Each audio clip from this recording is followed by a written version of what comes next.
اب اس دور میں ہم یہ سمجھتے ہیں کہ مومن وہی ہے جو زمانے کے امام کی معرفت رکھتا ہے، اور زندگی بھی دروا کے اسی کی ہے، حیات طیبہ وہی ہے، کیونکہ امام محمد باقر علیہ السلام سے اللہم صلی علی محمد سوال کیا گیا مومن کے بارے میں اور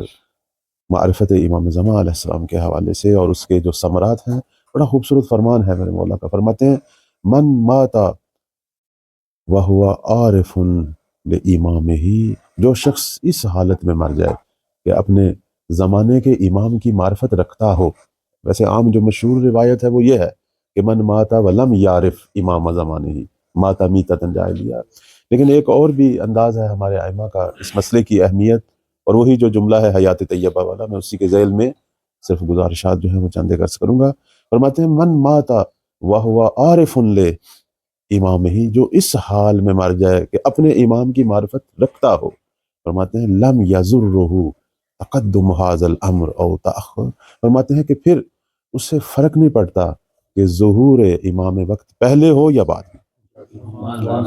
کیونکہ وہ پھر اس مقام پہ ہوتا ہے، وہی حیات طیبہ، وہ اس مقام پہ ہوتا ہے، گویا وہ اپنے امام کے ہمراہ ہے،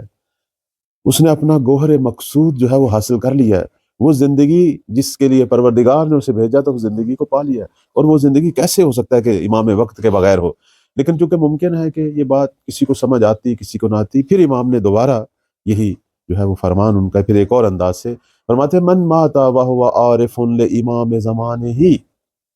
جو شخص اس حال میں مر جائے کہ زمانے کے امام کی معرفت رکھتا ہو، کمن کان ہوا مع القائم فی فسطاطہ، وہ گویا ایسے ہی ہے جیسے قائم کے ہمراہ ان کے خیمہ میں زندگی گزارتا ہو، یعنی اس کا حشر و نشر جو ہے وہ اپنے مولا کے ساتھ ہے، اپنے امام کے ساتھ ہے۔ حیات طیبہ اس سے بڑھ کر کیا ہو سکتی ہے کہ ہم امام کو لمس کریں، ہم ان کا احساس کریں، ہم ہر لحظہ اپنے آپ کو مولا کے حضور میں پائیں،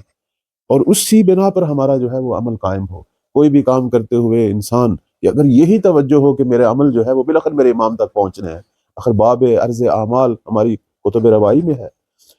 بعض روایت تو کہتی ہیں آخری ہفتہ میں پہنچتے ہیں، بعض کہتی ہیں ہر روز، بعض اس سے بڑھ کر ہر لحظہ۔